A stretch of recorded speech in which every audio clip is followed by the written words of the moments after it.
வணக்க மக்களே, நான் தான் உங்க கிராம விவசாயி பேசுறேன். இன்னைக்கு பதில நம்ம எதை பத்தி பார்க்க போறோம் அப்படின்னு பார்த்தீங்கன்னா, ஆடுதுறை ஏடிடி 37, ஆடுதுறை ஏடிடி 59 இந்த இரண்டு நெல்லுக்குரிய வித்தியாசங்களை தான் இந்த காணொலியில ஃபுல்லா டீட்டெயிலா பார்க்க போறோம். இப்பதான் நம்ம சேனலுக்கு முதல் முறையா வரீங்க அப்படின்னா நம்ம வீடியோவுக்கு ஒரு லைக் போட்டு நம்ம சேனலை சப்ஸ்கிரைப் பண்ணிக்கோங்க. கூடவே பெல் ஐக்கான் ஆல்ல செட் பண்ணிக்கோங்க. அப்பதான் நம்ம தினமும் போடுற விவசாய வீடியோ உடனுக்குடன் நோட்டிபிகேஷனா கிடைக்கும். நீங்க ஒரு வீடியோ கூட மிஸ் பண்ணாம பார்க்கலாம். அது மட்டும் இல்லாம நம்ம வீடியோவை கடைசி வரைக்கும் ஸ்கிப் பண்ணாம பாருங்க. அப்பதான் நம்ம என்ன தகவல் சொல்ல வரன்றதே உங்களுக்கு தெளிவா புரியும். சோ இப்போ வாங்க வீடியோக்குள்ள போய்க்கலாம்.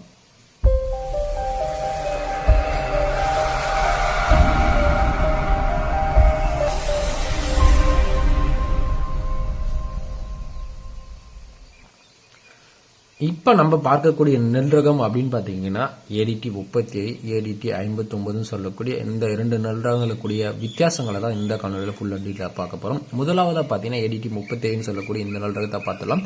இந்த நெல் ரகம் வெளியிடப்பட்ட ஆண்டு அப்படின்னு பாத்தீங்கன்னா 1987 ஆண்டு வெளியிடப்பட்ட ஒரு பழமையான ஒரு நெல் ரகம். இந்த நெல் ரகத்தோட வயது அப்படின்னு பாத்தீங்கன்னா நடவு செஞ்ச 105 நாள்ல இருந்து 110 நாட்களா பாத்தீங்கன்னா நீங்க அறுவடைக்கு தயாராகக்கூடிய ஒரு குறுகிய கால நெல் ரகங்க. பயிர் செய்யும் பருவம் அப்படின்னு பாத்தீங்கன்னா கார், குறுவை, கோடைக்கு இந்த நெல் ரகம் பாத்தீங்கன்னா சூட்டபிளா இருக்குங்க. அரிசி வகை அப்படின்னு பாத்தீங்கன்னா குண்டு நெல் ரகமா தாங்க பார்க்கப்படுது. அரிசி பாத்தீங்கன்னா குண்டாவும் வெள்ளையாவும் இதனோட அரிசி பாத்தீங்கன்னா இருக்கும். மகசூல் அப்படின்னு பாத்தீங்கன்னா ஒரு ஏக்கருக்கு சராசரியா 2000 கிலோல இருந்து 2200 கிலோ வரைக்கும் நீங்க மகசூல் எடுக்கலாங்க. அது மட்டும் இல்லாம இந்த நெல் ரகத்தின் சிறப்பு தன்மை அப்படின்னு பாத்தீங்கன்னா அதிக மாவுச்சத்து இருப்பதால இட்லிக்கு தாங்க இந்த அரிசி பாத்தீங்கன்னா பெரும்பாலும் பயன்படுத்திட்டு இருக்காங்க. அதுக்கப்புறம் பாத்தீங்கன்னா ஏடிடி 59 சொல்லக்கூடிய இந்த நெல் ரகம் தாங்க. இந்த நெல் ரகம் வெளியிடப்பட்ட ஆண்டு அப்படின்னு பாத்தீங்கன்னா 2023-24 ஆண்டு வெளியிடப்பட்ட ஒரு புதுமையான ஒரு நெல் ரகம். இந்த நெல் ரகத்தோட அறுவடை திறன் அப்படின்னு பாத்தீங்கன்னா நடவு செஞ்ச 110 நாள்ல இருந்து 115 நாட்களை பாத்தீங்கன்னா அறுவடைக்கு தயாராகிடுங்க. பயிர் செய்யும் பருவம் அப்படின்னு பாத்தீங்கன்னா கார், குறுவை, கோடை, நவரைக்கு இந்த நெல் ரகம் பாத்தீங்கன்னா சூட்டபிளா இருக்குங்க. அரிசி வகை அப்படின்னு பாத்தீங்கன்னா குண்டு அரிசி தாங்க. வெள்ளை நிறத்துல இதனோட ஷார்ட் போல்டா இந்த அரிசி பாத்தீங்கன்னா இருக்கும். மகசூல் அப்படின்னு பாத்தீங்கன்னா ஒரு ஏக்கருக்கு 2400 கிலோல இருந்து ஒரு 3000 கிலோ வரைக்கும் நீங்க அதிகப்படியான மகசூல் எடுக்கலாங்க. ஏடிடி 37 விட 20 இருந்து ஒரு 35% பாத்தீங்கன்னா அதிகப்படியான மகசூல் தரக்கூடியது.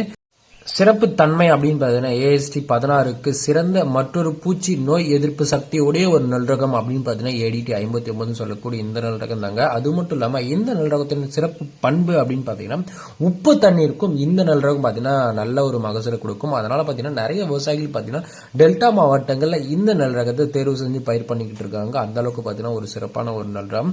குறுவை பட்டத்துல அதிக மகசூல் தரக்கூடிய லிஸ்ட்ல பாத்தீங்கன்னா இந்த நெல் ரகம் முதல்ல இருக்குங்க. சோ அதனால பாத்தீங்கன்னா கண்டிப்பா குறுவை பட்டத்திற்கு இந்த நெல் ட்ரை பண்ணுங்க. ஏடிடி 37 பாத்தீங்கன்னா உங்களுக்கு நல்ல ரகம் தான். ஏடிடி 59 உங்களுக்கு நல்ல ரகம் தான். இரண்டு நெல் ரகமே கம்பேர் பண்ண சொல்ல கொஞ்சம் ஒரு 15 இருந்து ஒரு 20% பாத்தீங்கன்னா ஏடிடி 59 சொல்லக்கூடிய இந்த நெல் ரகம் பாத்தீங்கன்னா அறுவைக்கும் சரி, மகசூலுக்கும் சரி, நோய் எதிர்ப்புக்கும் சரி சிறப்பான ஒரு நெல் ரகமா பார்க்கப்படுது. அதனால கண்டிப்பா இந்த புதிய நெல்லை ட்ரை பண்ணி பாருங்க.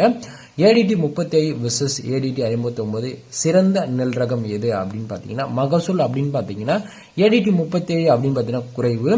இதுல பாத்தீங்கன்னா ஏடிடி 59 அதிகம். சாகுபடி செலவு அப்படின்னு பாத்தீங்கன்னா ஏடிடி 37 அதிகம்னு சொல்லிருக்காங்க. சோ ஏடிடி 59 குறைவுன்னு சொல்லிருக்காங்க. நோய் எதிர்ப்பு சக்தி அப்படின்னு பாத்தீங்கன்னா ஏடிடி 37 குறைவு, ஏடிடி 59 அதிகம். இட்லி தோசை தரம் அப்படின்னு பாத்தீங்கன்னா ஏடிடி 37க்கு மிகவும் சிறந்தது, நல்லதுன்னு சொல்லிருக்காங்க. ஸோ இதில் பார்த்தீங்கன்னா அது கொஞ்சம் தோல்வடைஞ்சிருக்கு. ஸோ உப்பு தன்மைக்கு இந்த நெல் ரகம் அப்படின்னு பார்த்தீங்கன்னா தாங்காதுன்னு சொல்லிருக்காங்க ஏடிடி 37.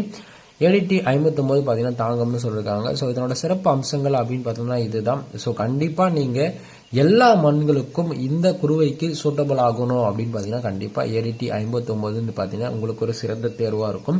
அதனால கண்டிப்பா ஏடிடி 59 நீங்க ட்ரை பண்ணி பாருங்க, நல்ல மகசூல் கொடுக்கும். அது மட்டும் இல்லாம நிறைய விவசாயிகள் பார்த்தீங்கன்னா ஏடிடி 37 பயிர் பண்ணி பார்த்திருப்பீங்க. ஸோ அதனால பார்த்தீங்கன்னா அதை விட்டுட்டு ஸோ புதியதாக ஒரு மாற்றம் தரணும் அப்படின்னு பார்த்தீங்கன்னா கண்டிப்பா ஏடிடி 59 சொல்லக்கூடிய இந்த நெல் ரகத்தை நீங்க தேர்வு செஞ்சு பயிர் பண்ணுங்க. அதனால பார்த்தீங்கன்னா உங்களுக்கு கண்டிப்பா நல்ல மகசூல் எடுக்கும். ஸோ அது மட்டும் இல்லாம ஏடிடி 37 விட அதிகப்படியான மகசூல் கிடைக்கும். அதனால பாத்தீங்கன்னா எந்த ஒரு பயமும் இல்லாம நீங்க கண்டிப்பா இந்த நெல் ரகத்தை வாங்கி ட்ரை பண்ணி பார்க்கலாம். நிறைய விவசாயிகள் பாத்தீங்கன்னா இந்த நெல் ரகத்தை வாங்கி பயிர் பண்ணி பாசிட்டிவா தான் உங்களுக்கு மெசேஜ் சொல்லியிருக்காங்க. அதனால பாத்தீங்கன்னா நீங்க கவலைப்பட வேணாம், கண்டிப்பா இந்த நெல் ரகம் நல்லா இருக்கும். ஸோ ஏடிடி 37 நடவு செய்யலாம், ஏடிடி 59 நடவு செய்யலாம். ஒரு நல்ல ஒரு மாற்றம் தேவை அப்படின்னு பார்த்தோன்னா கண்டிப்பாக ஏடிடி 59 சொல்லக்கூடிய இது ஒரு கிரேட் சாய்ஸாக தான் பார்க்கப்படுதுங்க. ஸோ இந்த மாதிரியான இன்ட்ரெஸ்டிங்கான வீடியோவுக்கு நம்ம கிராம விவசாய பிளாக் யூடியூப் சேனலில் மறக்காமல் லைக் பண்ணி ஷேர் பண்ணி சப்ஸ்கிரைப் பண்ணிக்கோங்க. உங்களுக்கு ஏதாச்சும் வேறு ஏதாவது சந்தேகங்கள் இருந்துச்சு அப்படின்னு பார்த்தீங்கன்னா மறக்காமல் கமெண்ட் செக்ஷனில் கேளுங்க. கண்டிப்பாக நான் உங்களுக்கு ரீப்ளே பண்ணுவேன். அது மட்டும் இல்லாமல் வேறு ஏதாச்சும் பற்றி உங்களுக்கு வீடியோ தேவைனாலும் மறக்காமல் கமெண்ட் செக்ஷனில் கேளுங்க. கண்டிப்பாக நான் அதை பற்றி வீடியோ கூடிய சீக்கிரமே போட்டுருவேன். அது மட்டும் இல்லாமல் இந்த 2 நெல் ரகமே ஒரு சூப்பரான ஒரு நெல் ரகம் தான். இந்த நெல் ரகத்தை நிறைய விவசாயிகள் பார்த்தீங்கன்னா சாகுபடி செஞ்சுருப்பீங்க. ஏடிடி 37 சாகுபடி செஞ்ச விவசாயிகள் மறக்காமல் கமெண்ட் செக்ஷனில் இந்த நெல் ரகம் எவ்வளோ மகசூல் தந்துச்சு, நம்ம சொல்லக்கூடிய தகவல் எல்லாமே உண்மையா அப்படின்றத நம்ம தெரிஞ்சுக்கலாம், விவசாயிகளும் தெரிஞ்சுக்குவாங்க. ஸோ அதை சாகுபடி செஞ்ச விவசாயிகள் பார்த்தீங்கன்னா கமெண்ட் செக்ஷனில் போடுங்க. அது மட்டும் இல்லாமல் ஆடுதுறை ஏடிடி 37 சொல்லக்கூடியது எல்லா விவசாயிகளுக்குமே தெரியும், ரொம்பவே பழமையான ஒரு நெல் ரகம். ஸோ இது பார்த்தீங்கன்னா புதுமையான நெல் ரகம், யாரும் அவ்வளோ பயிர் பண்ணியிருக்க மாட்டாங்க. கண்டிப்பாக விவசாயிகள் பயிர் பண்ணியிருந்தீங்க அப்படின்னு பார்த்தீங்கன்னா உங்களோட ஃபீட்பேக் பார்த்தீங்கன்னா மறக்காமல் கமெண்ட் செக்ஷனில் சொல்லுங்கள். எல்லா விவசாயிகளும் தெரிஞ்சுப்பாங்க. ஸோ லைக் பண்ணுங்கள், ஷேர் பண்ணுங்கள். விவசாயிகள் எல்லாருமே ஒரே ஒரு சப்ஸ்கிரைப் மட்டும் பண்ணி வச்சுக்கோங்க. நோட்டிஃபிகேஷனை பெல் ஐக்கான ஆல்ல செட் பண்ணிக்கோங்க. அடுத்த வீடியோவில் சந்திக்கிறேன். நன்றி, வணக்கம், பை. உங்களுக்கு விவசாயம் பண்ண ஆசையா இருக்கா? அத பத்தி அதிகமா தெரிஞ்சுக்கணும்னா கிராம விவசாயி யூடியூப் சேனலை சப்ஸ்கிரைப் பண்ணுங்க.